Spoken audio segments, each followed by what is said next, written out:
Para mitra nuju ngadangkeun dongeng nuju dunan yangan Bapa karangan Kiliksa teh karaos ayeuna nincak bagian ka-20 genep para mitra, nincak bagian ka-20 genep. Mangja ngaturkeun nuhun mugi-mugi sadaya dongeng ti Mangja Official tiasa dianggo hiburan pangbaberahmana. Atuh Mangja ngaturkeun nuhun ka wargi-wargi di mana wae linggihna nu sami-sami ngabandungan dongeng. Pangpangna para mitra anu parantos noe subscribe para wargi nu teu acan toel subscribe na toel para mitra nu teu acan subscribe na kitu nya para wargi kitu ta kedah toel-toelan mah silih toel atuh namina ge para mitra aduh nya di toel subscribe na mangga para mitra sadaya hatur nuhun.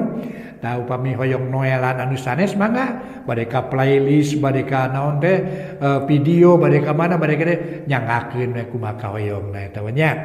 Ayeuna mah mangga urang hanca bae dongengna neangan Bapa karangan Kiliksa ayeuna teh nincak bagian ka 20 genep wilujeng ngadangukeun.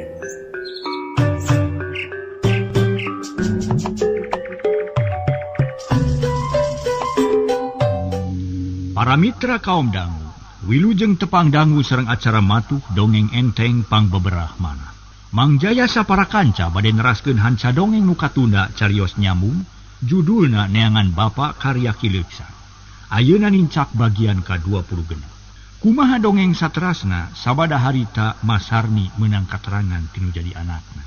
Yen harita teh saina dititahku jadi salakina neangan tama pikeun ngubaran anakna nu gering. Suhama jeung Nyi Aryati nu kacida pisan ripuh gering. Mangga urang sami-sami bandungan hanca ieu dongeng etang-etang hiburan pangbaberahmana. Mangjaya sapara kanca ngahaturkeun wilujeng ngadangukeun carios nyambung judulna neangan Bapa karya Kiliksa dina bagian ka-20 genep. Para mitra kaum dangu kacida pisan gumbirana harita Masarni sabada meunang katerangan tinu jadi anakna ngeunaan geringna anak terena nu katelah Aryati jeung Suhama. Ieu nu diegoan ku emak teh. Babari pisan moal kudu susah atawa bingung. Kieu eta mah nyai. Bejakeun ka salaki hidap mun barudak hayang cager kitu. Kudu ngungsi sina titirah duanana pan bogaan lanceuk lain. Gue boga mama di kota hiji di lembur gedong hiji. Tah babari komo sok angsonan ku hidap. Sangkan eta 2 budak diungsikeun ku bapana. Mun geus kitu pan laluasa urang teh bakal bebas najan rek kitu rek oge. Kumaha mun Kang Haji teu panujueun? Atuh sing bisa ngomongna bejakeun we papatah dukun kitu.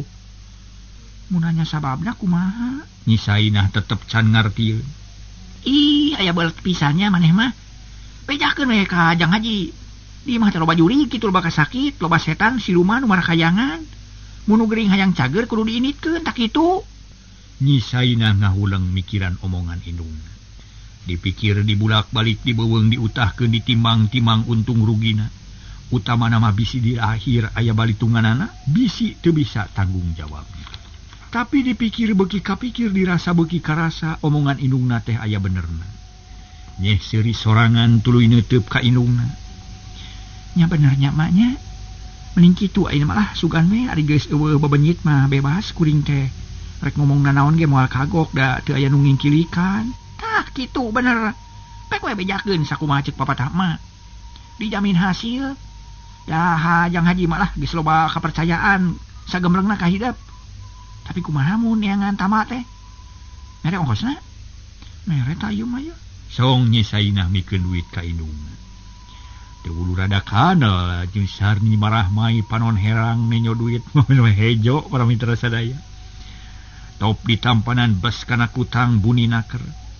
Satuluy nama anak jeung indung patinggerneung badami nyaritakeun nu geus kajadian. Ngararancang nu bakal datang kudu kitu kudu kieu sangkan tujuan kahontal cita-cita kalaksanakeun. Kira-kira wanci mancerah Nyi Sainah amitan ka indungna. Kenceling ini tururusuhan ngajugjug deui ka imahna. Di jalan geus ngarek ka basa, tepi keuneun ka salakina ngarah di andal. Nya omongan mate bener, tangtu Kang Haji ngagugu. Bakal nurut kana omongan aing, sia si Aryati jeung si Suhama bakal nyingkah. bakal mantong ti imah aing nu bakal kawasa. Kitu cek hate Nyisaina. Geus ujub jeung takabur yen maksudna bakal laksana. Bakal diguguk kudu jadi salaki atuh beuki panjang we lengkahna beuki segut jeung gede hal pangharepan. Akhirna jog anjong kanu dituju langsung asup. Go ka tengah imah kasampak Haji Marnadi keur ngahulang sorangan.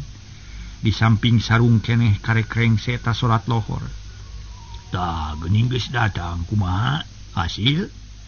Alhamdulillah hasil Kang Haji, jawab Nyisainah bari gek diu. Teu nolih kana kacape pok we medar hasil pagaweanana di Bandungan ku salakina.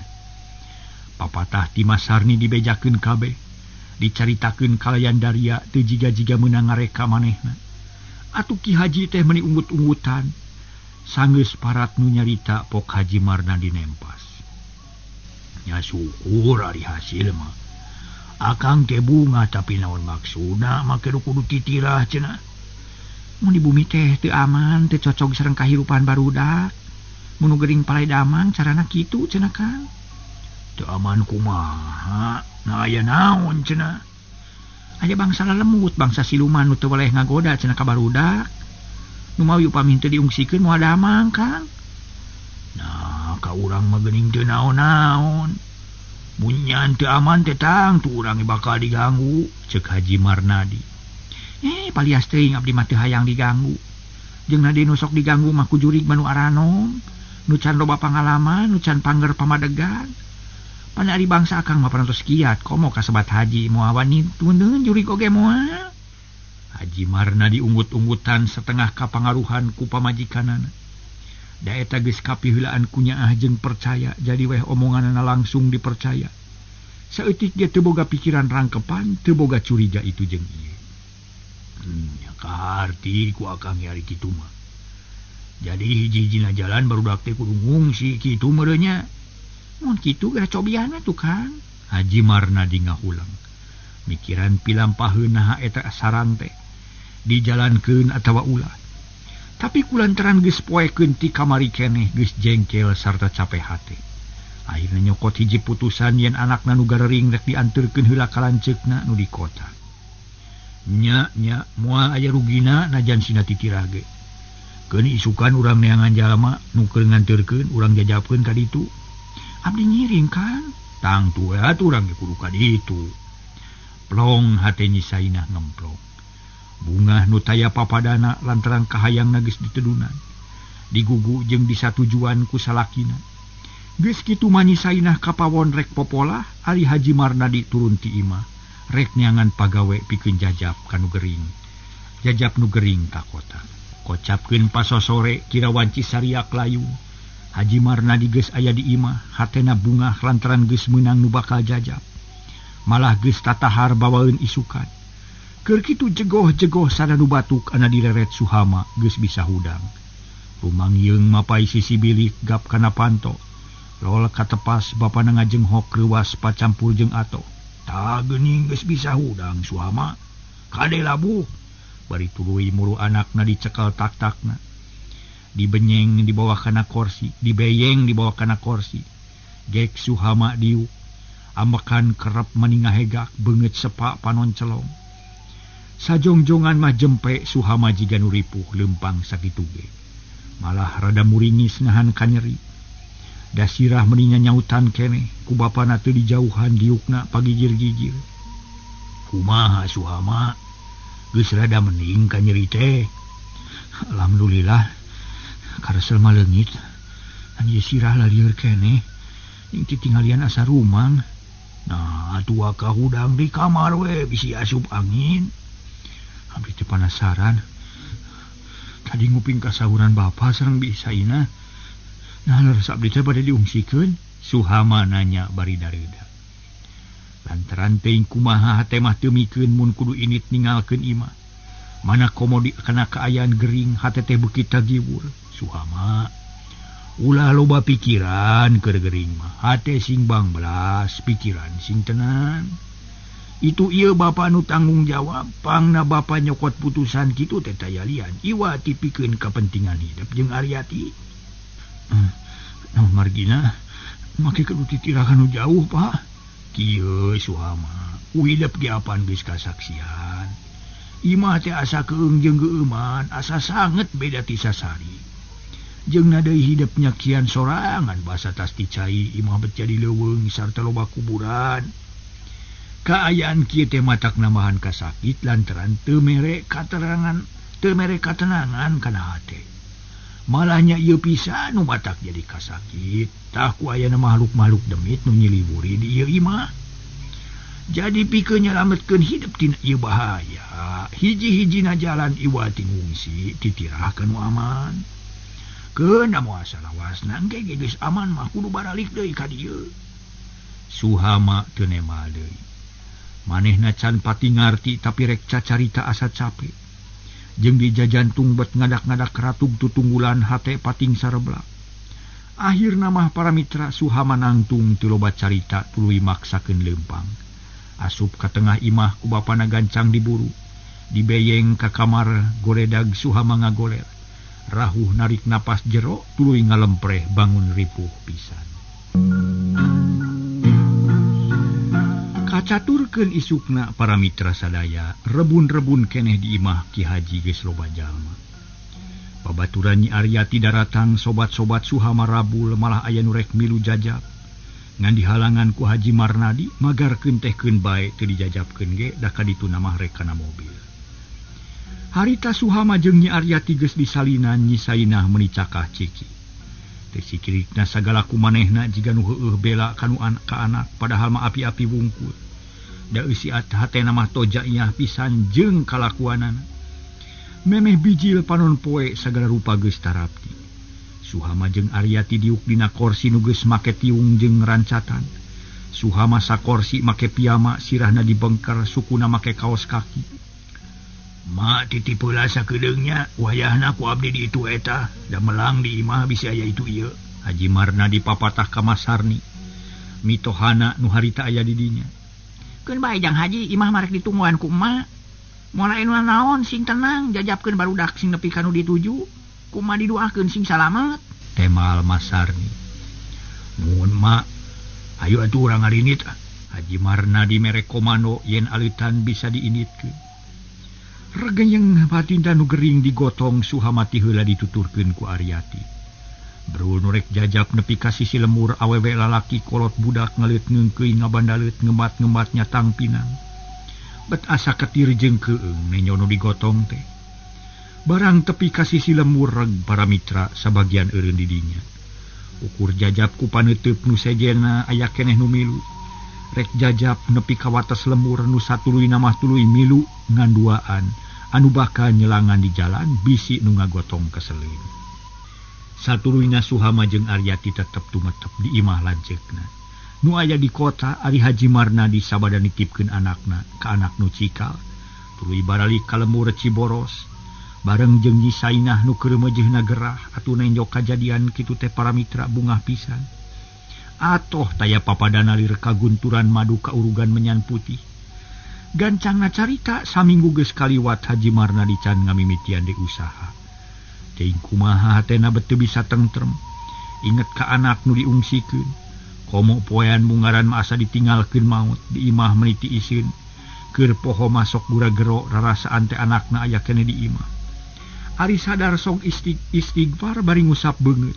Brek giuk dina korsi satengah bebeutkeun maneh. Sanggeus saminggu ti saprak jajab anakna kakara lengser. Langser. Tara hulang jentul teuing tapi ari kana usaha macan daek basana teh baluas keneh can teteg pamikir. Dina hiji poe diuk paduduaan jeung Nyi Sainah dina meja ngabarah kadaharan meni rupa-rupa. Kawas nu kokomoan sanya nama Haji Marnadi teu pati panuju ti kituan teh. Sabab asa royal teuing meni mak kawas nu sieun beakeun. Kang Haji, tadi teh tamu ka dieu. Saha ina? Haji Marnadi ngajenghok panon mencrong. Jurungan Bang Madsori naroskeun urusan badami soal wates teh nah bade iraha cenah. Apaan ayeuna mah tos salse kitu saurna teh? Nah, bet dibejakeun salse kumaha di urang. Panu geuring ge can calager kumarina. Haji Marnadi maido ka pamajikanana. Ih, salseso teh saur itu sanes sanggem abdi. Oh, cek batur, sugan teh cek ina. Abdi mah moal pipiluan Kang Haji nyangakeun we ka akang urusan kitu mah. Ngan abdi mangiring hariwang sok sieun aya kajantenan nu teu dipiharep. Haji Marnadi ngarahu. Narik napas panjang lantaran inget deui kana gugatan ti pihak Maji jeung Madsori nu teu pupuguh ngadon ngajak urusan ngeunaan wates. Akang kedah atos-atos ulah gagabah teuing dina sasauran. Margi danget-danget ieu seueur pisan rongrongan ka urang teh buktosna usaha ningang dinaas di bumi teu pupuguh aya si Buldani. Ngadon nipu katurug-turug jebul si Madsori milung hiwud. Urang kedah carincing pageuh kancing saringset pageuh iket. Udah tenang-tenang teuing kedah aya tarekah kang ngajagi diri. Cek Nyisaina geus mimitingan cromkeun deui eupan. Nya bener memang kudu waspada urang teh ina. Tapi na kumaha atuh da ieu uteuk teh bet asa butek kakang teh. Nu biasana hampang teh jadi sumpeng. Mikiran nu geus kaliwat ge asa riweuh keneh, baluas keneh teh asa leuwas ting kareureunnakeun. Nari ayeuna geus jode nu anyar nu leuwih keung pikasieun. Ulah keung ulah sieun Kang Haji asal urangna we tenang. Tangtos bakal salamet nanging punten abdi teh sanes nyanyahoanan sanes mapagarahan ngojahi kamari. Oge alim disebatkeun endog mapatahan hayam. Ieu mah nyangem sote bakat ku ngiring prihatin hoyong ngarojong narekahan kana kasesa akang. Ih, katarima pisan sikep inah mah. Memang alus tapi kumaha atuh cing bantuan mikir. Na kudu kumaha ari kieu. Kieu Kang Haji, upami eta tamu ulah sadayana ditepangan sawios ku abdi sapali. Upami teu penting-penting teuing malah teu kedah ditemonan. Naon margina kieu teh Kang Haji?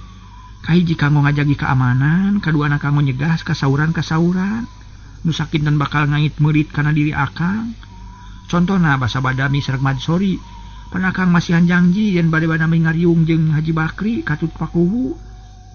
Buktosna ayeuna jadi tatagihan. Madsori teu boleh nunggu-nunggu nu akhirna matak bingung ka urangna. Namihan riweuh. Dari kedah matolak we sapa jodogan ulah dipasihan pangharepan. Tapi sawios eta mah parantos Kang. Ngan engke upami aya deui tamu ulah rusuh ditemonan keun ku abdi. Cek Nyisaina. Bisa pisan para mitra sadaya. Nyaritana teh mepene hate salaki nyarepi anel ngarah meunang kapercayaan. Halus eta pamanggih teh. Baik atuh mah serahkeun akang mah hayang tenang, hayang ulah loba teuing pikiran. Nanging teu cekap ku kitu wae tuh dah Kang. Kudu kumaha deui atuh. Kieu kumargi akang teh sering angkat-angkatan tangtosna di bumi teh kirang aman. Margi si Nyai jeung si Ujang teu aya kumaha? Mun aya semah teu dionang tangtos bakal ngarugikeun ka sadayana. Tah kumaha kitu upami angkat-angkatan abdi kedah terang nyimpen barang-barang nu berharga. Contona surat-surat tanah, belangko sareng sajabina margi upami teu terang mah moal tiasa ngiring nang tayungan. Bilang Haji Marnadi mikir. Nah perlu ngabejakeun urusan susuratan ka pamajikanana. Da asana mah urusan eta mah teu kudu nyaho, da eueuh raja kaya. Kabeh ge barang sampakan, Nyisainah teu nyaho naon-naon dina urusan tanah. Tapi sanggeus dipikir dibulak-balik dibeuweung diutahkeun asa taya salahna. Mun Nyisainah nyaho ngarah bisa mantuan miara nang tayungan di mana aya mamala. Inah memangnya akang teh tara tenan mun keur nyaba teh. Sabagsahan teu namun eta surat-surat dibabawa bisi leungit atawa bisi ruksak di jalan. Atuh mun dituna di imah bisi kamagi ku jalma-jalma jahat. Mana komo ayeuna da geus bukti loba nu ngadodoho. Loba nu neuteuli kawas nu kabitaeun pisan ku bana akang teh. Alasana teh aya nu nguruskeun wates, aya nu minta duit geus teu paralugu eta mah. Tapi akang teh bingung.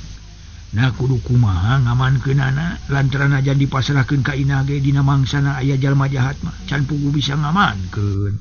Abdi mah moal maksa Kang Haji eta soteh nyangem kitu bakatku melang we bilih aya jalmi nu nekat. Dugi kaluas maksa asup ka imah. Pandina hiji mangsa mah abdi kedah terang supados tiasa ngamankeunana. Mun teh mah ditaros di mana surat-surat tanah. Tak ku abdi teh bade dijawab dibawa ku akang. Padahal mah surat mah aya disumputkeun di tempat nu aman. Tak itu contoh nama Kang. Atuh saja beti kitu ngarah abdi terang we mana surat-surat penting, mana nu teu penting. Margi upami Untuk terang beli kapiceun tapi dianggo bangkas bungkus. Malu abdi mah bodoh teh katerang Kang. Haji Marnadi umut. Beki kaharti karena tujuan pamajikanana samemeh nemalan geus pok nyisainah nyarita namahan kayakinan. Usum hiji hipan sakedap deui tere disambung ku usum halodo. Tahun pengker ge pada anu kahuruan, tah kumargi kitu kanggo ngamankeun abdi teh, ngamankeunana abdi terak. Bila aya kacilakaan, abdi tiasa ngamankeun barang, dari teu terang mah paling-paling yang ngamankeun kongkorong atawa geulang. Moal malire kana syarat-syarat penting, Kang. Pada syarat-syarat penting langkung penting teh langkung awis. Ieu pangajina. Nya kaharti. Ki Haji ungut-ungutan.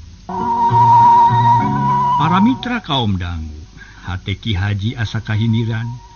Asa kasindiran lantaran pamajikanana kungsi pesen kongkorong jeung geulang. Kumanehna can kacumponan lantaran usahana keur ninggang dirugi. Kumaha Kang kahartos? Kaharti pisan. Heung ge pasosore ku akang rek diberi nyaho. Ayeuna mah pangnaheurkeun cai akang rek mani hayang make cai haneut. Mangga Kang, mangga. Nisainah meni haripeut dititah kitu da keur bunga. Dumeh kahayangna ditarima ku salakina asa beuki ngemplong jalan teh. Rencana geus asak dirarancang asa bakalan cara taya halangan harungan. Leos kapawon prak naheur cai bari ngomong dina hate. Sia beunang ayeuna mah geus kacekal surat nama rek dikitu kieu ke babari. Pokona mah pasti hasil. Cenah bari tuluy ngajewang lampu tempel. Cur di eusian minyak da geus burit. Rengse eta tuluy pepeundeut ngampihkeun hayam nyaitan popoean jeung sajabana. Sabot kitu ge cai asak tuluy disayagikeun. Di wadahan dina emer gero-gero kasalakina torojol Haji Marnadi nyampeurkeun di salindung anuk reos kacai rek mandi. Layung hibar cahayana ngempur nyaangan buana lalai pating kalayang. Kalong pating gayabag jangkrik jeung gaang reang disarada. Patemalan jeung baturna. Bada magrib Haji Marnadi geus cunggelik deui ditepas hate anger teu teteg. Ingat bae ka anakna sok sieun katutuluyan. Sakapeung sok ngarasa kaduhung naha anakna make dititah titira. Kawas nu teu boga tanggung jawab mung miara anak nu gering. Kolebat beungeut indung Arya tinemongan katenyona siga nu keur baeud. Nganaha-naha ka Haji Marnadi make tega nginitkeun budak. Ki Haji ngarahuh bari ngusap beungeut tuluy istighfar. Sada cihcir disada di pipir imah bebence teu daek krepe. Di kajauhan kadenge sora anjing babaung. Ari langit rada angkeub taya bentang nu tembong di luar poek meredong pikasieun. Dina kaayaan kitu para mitra sadaya. Di pipir imah aya nu sasalingkeran beuki lila beuki deukeut ka tepas. Reg eureun gigireun janela ngajanteng bari menerkeun pakean singkil kawas rek maju juri. Ret magehan targos rahuh narik napas. Cat unggah ka golodog leungeun ngaragamang kana panto. Terus ke ketrok ancanaker kebeg Haji Marnadi ngarenjag greuwas. Ras inget kana obrolan tadi basa nyaritakeun urusan sema. Haji Marnadi canemalan kalah colohok siga nu keuna ku tenung. Nu ka ketrok kadenge dua kali. Saha? Nanya bari waspada bisi ejal manu cara si Buldani. Di luar tainu nemalan kawas nu ngahaja ngaheureuikeun. Atuh pok Ki Haji teh nanya cara tadi tapi tetep teu ditemalan. Nya Ki Haji amek jung nangtung bari kekerot colad ngadeuketan panto. Barang rek ngaragamang kana tulak rei buru punuk muringkak. Teu pupuguh bet teu geunah hate. Jajantung ratug tutunggulan kawas aya kila-kila goreng. Aya naon ieu teh ceuk hatena. Ras inget kana kajadian nu kaliwat di imahna loba nu aneh. Aya jirig nu nyiliwuri, aya kelong newo-newo. Setan minarupa ngaririweuh ka pribumi. Haji Marnadi mundur deui teu tulus mukakeun panto. Malah mah tulak teh kalah kaditamahan nu tadina ukur ku slot hiji. Ayeuna mah slot di luhur jeung handap di pageuhan. Leos ka tengah imah lampu tempel nu napal dina tihang di babawa. Reup ditepas poe. Karek gebus ka tengah imah ceger porobot panto hujan engselna. Kubrag porolok sada panto aut-autan make jalosi. Kabeg Haji Marnadi ngarenyag. Malik kalawang tepas can sadar kana kaayaan geus blus manten hiji jalma jangkung gede. Make pakean sing sarwa hideung. Beungeut teu sidik da make teregos. Haji Mopet, saiki geun duit saloboloba. Emas inten berlian bijilkeun ka jabong hayang modal. ujug-ujug ngomong gitu semah nu teu dionang teh. Matana bolotot ngomong semu dijieun-jieun leungeun katuhu nyekel perah bedog. Puguh Haji Marnadi meninga jenghok reuwas. Sajongjongan macolohok bengong teu lemek teu nyarek. Kalah ngajengjen bari ratug jajantungna. Keur kitu torojo nyisainah ti kamar samping ngaleleke beungeut sepak bakat ku reuwas. Haji, nah kalah ka ngaulang ha? Hayang dipodaran sia? Seak jalma ngayunkeun suku kencang. Meninga dius rek ngagedor careham. Ki Haji mundur salengkah plos dampal suku jebrag ngaliwat angin. Angin meningah hius. Ki Haji timbul wawanen lampu tempe nu dicekel kene dibalangkeun kana beungeut sema. Hiupes pareum seuneuna. Leplos milepas bro kana tihang, kupra kana pulupu. Minyak bahe semprongna peupeus mancawura. Kurang ajar sia. Setan alas ngalawan sia, Haji Ngopet. Serepet Ki Semah ngalugas bedog. Hiuk disabetkeun kana beheung Ki Haji. Tangtu Ki Haji ge teu cicingeun teu mikeun mun beheungna kudu dihakan bedog mah. Bari nyingcet ngarawel kursi, hiuk bedawar dipake mabuk Semah. Lep Semah ngelok, kebro kursi ningang kana bupet. Porolo eusina bae. Ki Semah ngarti manehna moal hasil mun rek ngarubuhkeun Ki Haji. Sabab geus kaciri gerakanana lain lalaborakeun, celeng luncat ka deukeut nyisaina. Teu anta parah deui karawak ditewak, leungeun dikatukangkeun kulawit, leungeun kenca ngadengkek beheung, kurilap bedog diantelkeun kana dadana, bari johak nyentak.